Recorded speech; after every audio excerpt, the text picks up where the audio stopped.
KP3 geographic channel में आप सबका बहुत बहुत स्वागत है। आइए आज हम लोग भारत, लोक और अर्थव्यवस्था की इस पुस्तक के 12वें अध्याय भौगोलिक परिप्रेक्ष्य में चयनित कुछ मुद्दे एवं समस्याएं, या कह लीजिए geographical perspective on selected issues and problems के बारे में हम लोग अध्ययन करेंगे।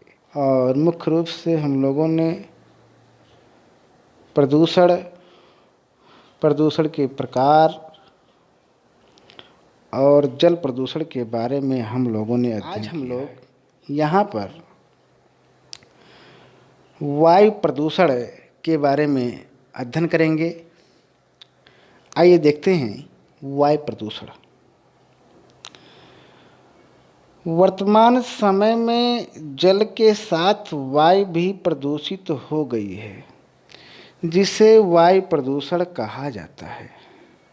वायु प्रदूषण नगरीय औद्योगिक जीवन तथा तकनीकी के अधिक उपयोग का परिणाम है। इस प्रकार से पर्यावरण में धूल, धुआं, गैस तथा प्रदूषकों का जमघट वायु को प्रदूषित कर डालता है। और इस प्रकार से वायु प्रदूषण को हम लोग इस प्रकार परिभाषित कर सकते हैं। वायु में विद्यमान प्रदूषक जो जीवन के आनंद और संपत्ति में बाधा उत्पन्न करते हैं तथा उसकी उपयोगिता नष्ट करके उसे प्रदूषित बनाते हैं। और इस प्रकार आगे हम लोग देखेंगे। विश्व स्वास्थ्य संगठन की ये डेफिनेशन है। वायु प्रदूषण ऐसी स्थिति है जिसमें वायुमंडल में ऐसे पदार्थों का संकेंद्रण हो जाता है जो मानव और उसके चारों ओर के पर्यावरण के लिए हानिप्रद होते हैं। और इस प्रकार आगे देखते हैं वायु प्रदूषण के कारण, जिसमें पहला है वायु प्रदूषण में धूल, धुआं, कोहरा, राख तथा भाप का मिलना। नेक्स्ट है कारखानों की विषैली और दूषित गैसों का रिसाव। और इस प्रकार से तीसरा है जनरेटरों तथा चिमनियों से निकलने वाली गैसें। और नेक्स्ट है एसी तथा रेफ्रिजरेटरों से निकलने वाली गैसें। आगे है जीवाश्म ईंधनों का प्रयोग। नेक्स्ट है वनों का विनाश हो जाना, ग्रीन हरित प्रभाव तथा ग्लोबल वार्मिंग, फसलों के अवशेष जलाना। और इस प्रकार से अंतिम है आतिशबाजी तथा परमाणु विस्फोट। और इस प्रकार से आगे हम लोग देखेंगे वायु प्रदूषण के स्रोत, जिसमें है विषैली गैसों का वायुमंडल में संकेंद्रण, धूल, धुआं, जलवाष्प तथा राख। आगे है औद्योगिक संयंत्र तथा कोयला और खनिज तेल जलाने वाले केंद्र तथा खदानें। और आगे है परिवहन के साधन, वाष्प इंजन, डीजल इंजन, जनरेटर तथा भट्टियाँ। और आगे है विशाल कूड़ा प्रदाह संयंत्र, सीवर तथा घरों की नालियों के मेनहोल। आगे है तेल शोधक कारखाने तथा अन्य उद्योग। और इस प्रकार से आगे देखेंगे वायु प्रदूषण के कारण होने वाली हानियाँ इस प्रकार हैं, जिसमें पहला है नगरों के ऊपर कुहासा तथा धूम्र कोहरा छा जाता है, जिसमें श्वास लेना भी कठिन हो जाता है। और इस प्रकार से नेक्स्ट है वायु प्रदूषण के कारण अम्लीय वर्षा होती है। और आगे है वायु प्रदूषण के कारण श्वसन तंत्रीय रोग उत्पन्न हो जाते हैं। और इस प्रकार से चौथा नंबर है, इससे व्यक्ति का रक्त संचार तंत्र प्रभावित हो जाता है। और अंतिम है, वायु प्रदूषण के कारण ओजोन की परत में क्षरण होने की संभावना उत्पन्न हो गई है। और इस प्रकार से अब हम लोग आगे ध्वनि प्रदूषण या कह लीजिए नॉइस पॉल्यूशन के बारे में हम लोग अध्ययन करेंगे। आइए देखते हैं नॉइस पॉल्यूशन या ध्वनि प्रदूषण। पर्यावरण में उत्पन्न होने वाला अवांछित शोर ध्वनि प्रदूषण का कारण है। कर्कश शोर जिसका मस्तिष्क पर घातक प्रभाव पड़ता है ध्वनि प्रदूषण कहलाता है। अर्थात विभिन्न स्रोतों से उत्पन्न वह असहनीय शोर जो मानव के विश्राम में बाधा डालता है ध्वनि प्रदूषण कहलाता है। और इस प्रकार से आगे हम लोग ध्वनि प्रदूषण की परिभाषा का अध्ययन करेंगे। आइए देखते हैं। यह परिभाषा राथम हैरी महोदय ने दिया है कि किसी भी स्रोत से निकलने वाली ध्वनि प्रदूषक बन जाती है जब वह असह्य हो जाती है। और आगे एक परिभाषा है, इसको भी समझ लेते हैं। वह शोर जो स्वीकार्य संगीतमय गुणवत्ता रहित अवांछित ध्वनि बन जाता है ध्वनि प्रदूषण कहलाता है। और इस प्रकार से ध्वनि प्रदूषण वर्तमान समय में एक गंभीर समस्या बन गया है। बढ़ता औद्योगिकरण तथा परिवहन का जाल इसके लिए सर्वाधिक उत्तरदायी। इस प्रकार से आगे हम देखेंगे ध्वनि प्रदूषण के कारण। और ध्वनि प्रदूषण के कारण इस प्रकार हैं। विशालकाय मशीनों के संचालन से उत्पन्न शोर। और नेक्स्ट है वाहनों तथा वायुयानों की गड़गड़ाहट, ध्वनि विस्तारक यंत्र। आगे है तोड़ फोड़ तथा निर्माण की प्रक्रियाएं। और पांचवा है मेले, प्रदर्शनियां तथा सामूहिक आयोजन। और छठा नंबर है वाहनों के हॉर्न, कारखानों के सायरन। और आगे है ध्वनि प्रदूषण के स्रोत। वो इस प्रकार है विविध उद्योग तथा मशीनें, मोटर वाहन, रेलगाड़ी तथा वायुयान, सायरन, लाउड स्पीकर तथा फेरी वाले। और आगे है सघन जनसंख्या, औद्योगिक केंद्र तथा मंडी स्थल। और आगे है ज्वालामुखी विस्फोट, बादलों की गर्जन तथा भूस्खलन। और आगे छठा नंबर है प्रचार प्रसार तथा। इस प्रकार आगे हम लोग देखेंगे ध्वनि प्रदूषण के प्रभाव। वो इस प्रकार है। नंबर 1 है ध्वनि प्रदूषण का मानव मस्तिष्क पर घातक प्रभाव पड़ता है। और नेक्स्ट है ध्वनि प्रदूषण बहरेपन को जन्म देता है। तीसरा है शोर मानव के विश्राम में बाधा डालता है। और आगे है चौथा नंबर है शोर एकाग्रता को नष्ट करके आनंद में बाधा बनते हैं भू प्रदूषण। और इस प्रकार से अब हम लोग भू प्रदूषण के बारे में अध्ययन करेंगे। आइए देखते हैं। जल और वायु को प्रदूषित करने के साथ साथ मानवीय क्रियाओं ने मृदा की गुणवत्ता बिगाड़कर भू प्रदूषण को जन्म दिया है। और इस प्रकार से भूमि के भौतिक, रासायनिक और जैविक गुणों में आने वाला अवांछनीय प्रभाव ही भू प्रदूषण कहलाता है। और इस प्रकार से मृदा सबसे उपयोगी संसाधन है जो फसलें उगाकर मानव मात्र को सतत पोषण प्रदान करती हैं।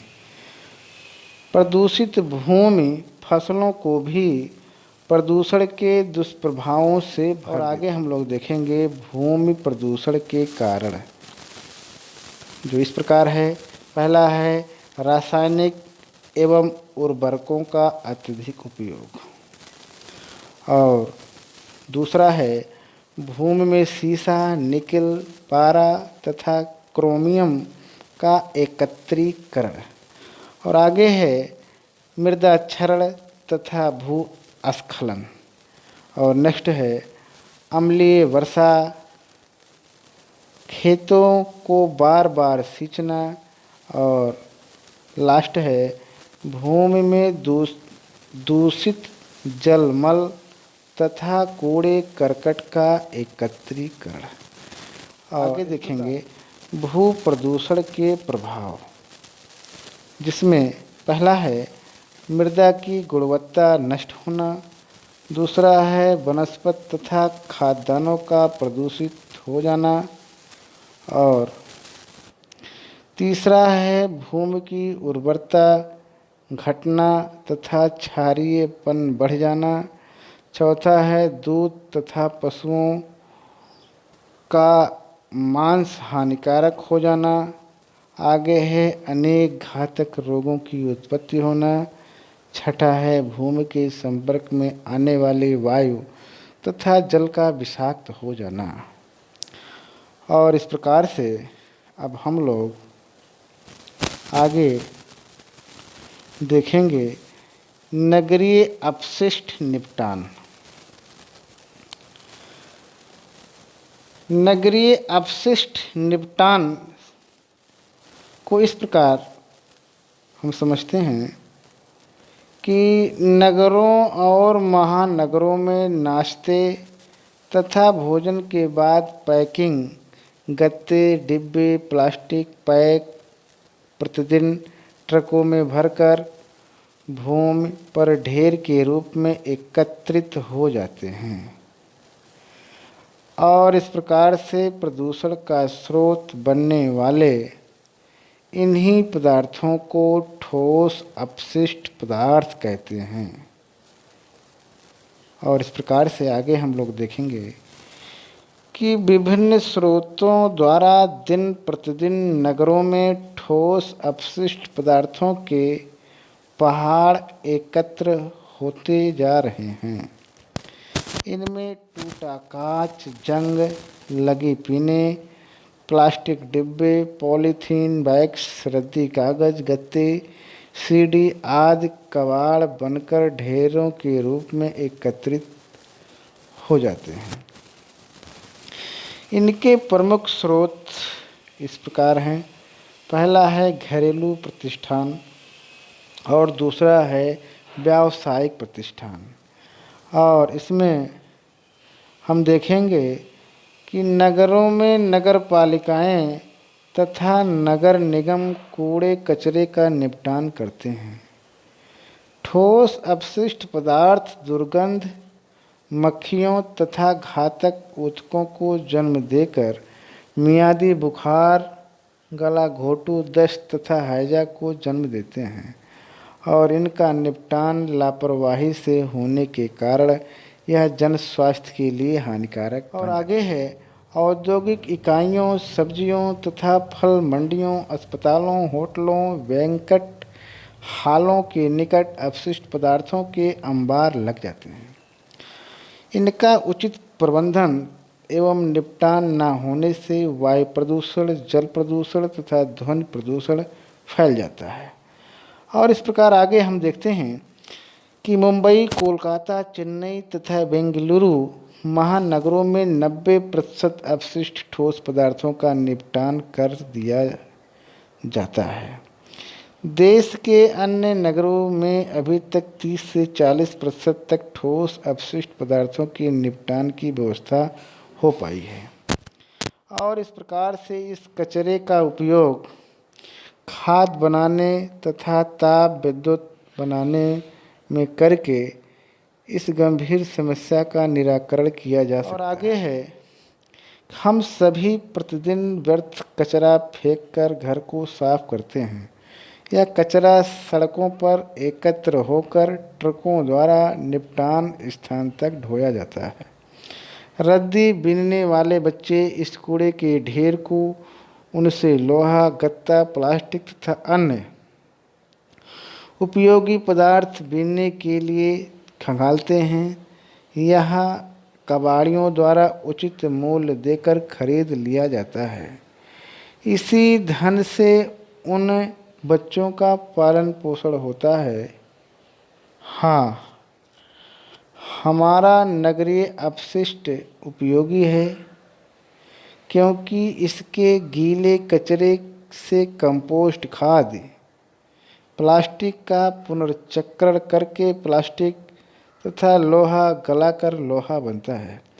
यह कचरा कई लोगों की आजीविका का साधन बनता है। और इस प्रकार से आगे हम लोग देखेंगे कि दौराला पारिस्थितिकी के पुनर्भरण और मानव स्वास्थ्य के सुरक्षण का एक अनुकरणीय उदाहरण है। आइए हम लोग इस अध्ययन में देखते हैं। नंबर 1, दौराला उत्तर प्रदेश में मेरठ जनपद का एक छोटा सा गांव तथा चीनी रासायनिक तथा अन्य उद्योगों का केंद्र है। और आगे है, दूसरा है, दौराला के उद्योगों के प्रदूषित जल के कारण संपूर्ण क्षेत्र का पेयजल प्रदूषित हो गया है। और मेरठ के एक गैर सरकारी संगठन एनजीओ तथा दौराला स्थित औद्योगिक अधिकारियों ने संयुक्त रूप से मिलकर दौराला के लोगों को नवजीवन दिया।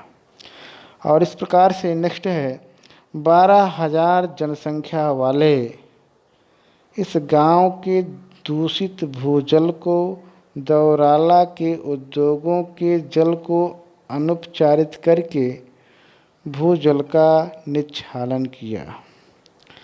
आगे है, एनजीओ तथा ग्रामीण लोगों ने परस्पर बैठकर समस्या का टिकाऊ निराकरण खोजा। इसमें उद्योगपतियों ने भी पूरा योगदान दिया। और इस प्रकार से गांव की उपरली टंकी की जल धारण क्षमता को बढ़ावा गया। इसके लिए 900 मीटर की अतिरिक्त पाइपलाइन बिछाकर लोगों को स्वच्छ पेयजल सुलभ कराया गया। इस प्रकार से आगे है, गांव के तालाब की गाद को साफ किया गया तथा गाद युक्त इस तालाब में नया जल भरा गया। और आगे है, गांव के आसपास जगह जगह वर्षा जल संग्रह हेतु संरचनाएं बनाई गईं। गांव के निकटवर्ती क्षेत्रों में हजारों वृक्ष लगाए गए। यह पारिस्थितिकी के पुनर्भरण और मानव स्वास्थ्य सुरक्षण का ज्वलंत उदाहरण है। मानसून के बाद भूजल का प्रदूषण कम हो गया तथा पर्यावरण का संरक्षण और संवर्धन हो। और इस प्रकार से आगे हम लोग देखेंगे ग्रामीण शहरी प्रवास। इसको समझने का प्रयास करते हैं। वर्तमान में विश्व की 6 अरब जनसंख्या में से 47% नगरों में निवास करती है, जिसके भविष्य में और बढ़ जाने की संभावना है। अतः नगरों में जीवन की वांछित गुणवत्ता को बनाए रखने के लिए उपयोगी अवसंरचनाएं बनाकर लोगों को उत्तम निवास उपलब्ध कराए जाएं। और इस प्रकार से आगे हम लोग देखेंगे कि वर्तमान में विश्व की 52% जनसंख्या नगरों में बस चुकी है। भारत में एक अनुमान के अनुसार 1961 के बाद शहरी क्षेत्रों की जनसंख्या में 60% की वृद्धि हुई और इसमें से 29% जनसंख्या ने ग्रामीण क्षेत्रों से शहरी क्षेत्रों की ओर प्रवास किया। और इस प्रकार से इससे पर्यावरण का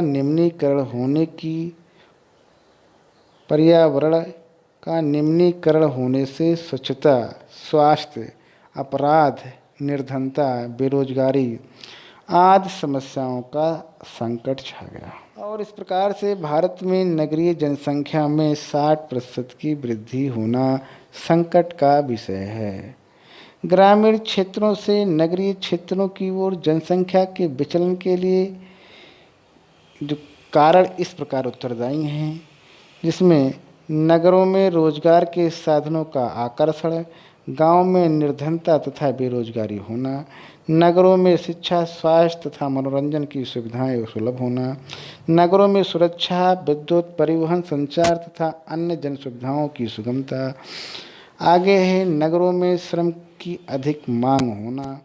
और इस प्रकार से आगे है पाश्चात्य शिक्षा और सभ्यता के रंग में रंगे युवक युवतियों को नगरों में सुखद जीवन शैली का आकर्षण होना। और इस प्रकार से आगे है गांव में कृषि भूमि पर जनसंख्या का दबाव बढ़ते जाना। यही कारण है कि कस्बे नगरों में और नगर महानगरों में बदलते जा रहे हैं। और इस प्रकार से आगे हम लोग देखेंगे कि इस अध्ययन में कि रमेश ओडिशा की तलचर कोयला खान में अनुबंध श्रमिक के रूप में कार्यरत है, जो अपने ठेकेदार के साथ सूरत, गांधीनगर, मुंबई, जामन तथा भरूच आदि नगरों में भी काम कर आया है। और इस प्रकार से यह बिल्डर के रूप में काम करते हुए अपने गांव अपने पिता को प्रतिवर्ष 20,000 रुपया भेजता है, जिनसे उसके पूरे परिवार का खर्च चलता है। और आगे है कि 15 वर्ष पूर्व रमेश का परिवार दयनीय जीवन जी रहा था। अब उसका जीवन स्तर सुधर गया। थोड़ी सी जमीन की अल्प आय के कारण परिवार का कर्जा चढ़ चुका था। रमेश 9वीं कक्षा में पढ़ाई छोड़कर शादी करके किसी तरह गुजर बसर करने लगा। और आगे है वह गांव छोड़कर शहरों में काम कर रहे लोगों से प्रेरणा लेकर पंजाब चला आया। वह सूरत फैक्ट्री में 20 रुपया रोज पर काम करने लगा। गुजारा होने पर, कठिनाई होने पर वह अपने मित्र के साथ सूरत चला गया, जहां उसने वेल्डिंग करने के कार्य में कुशलता प्राप्त की। और इस प्रकार से वह बिल्डर के रूप में ठेकेदार के साथ जगह जगह जाता था तथा अच्छा वेतन पाता था। उसकी आर्थिक स्थिति में सुधार हुआ, परंतु परिवार से दूर रहने का दुख उसे सदैव बना रहता। और इस प्रकार से आगे देखेंगे कि विकासशील देशों में रमेश जैसे अनेक अकुशल श्रमिक असंगठित क्षेत्र में कार्य करके, छोटे मोटे धंधे करके अपने परिवार का गुजारा करते हैं। गांव में काम नहीं, काम है तो मजदूरी कम है। उनका गंतव्य नगर बन जाता है। माता पिता, पत्नी और बच्चों को छोड़कर ऐसे लोग नगरों में चले जाते हैं। और इस प्रकार से गांव से नगरों की ओर विचलन उनका भाग्य बन जाता है। और इस प्रकार ग्रामीण नगरीय प्रवास में पुरुष वर्ग का वर्चस्व बना रहता है। बस्तियों की समस्याओं का अध्ययन हम लोग नेक्स्ट एपिसोड में करेंगे। आज यहीं तक। बहुत बहुत धन्यवाद।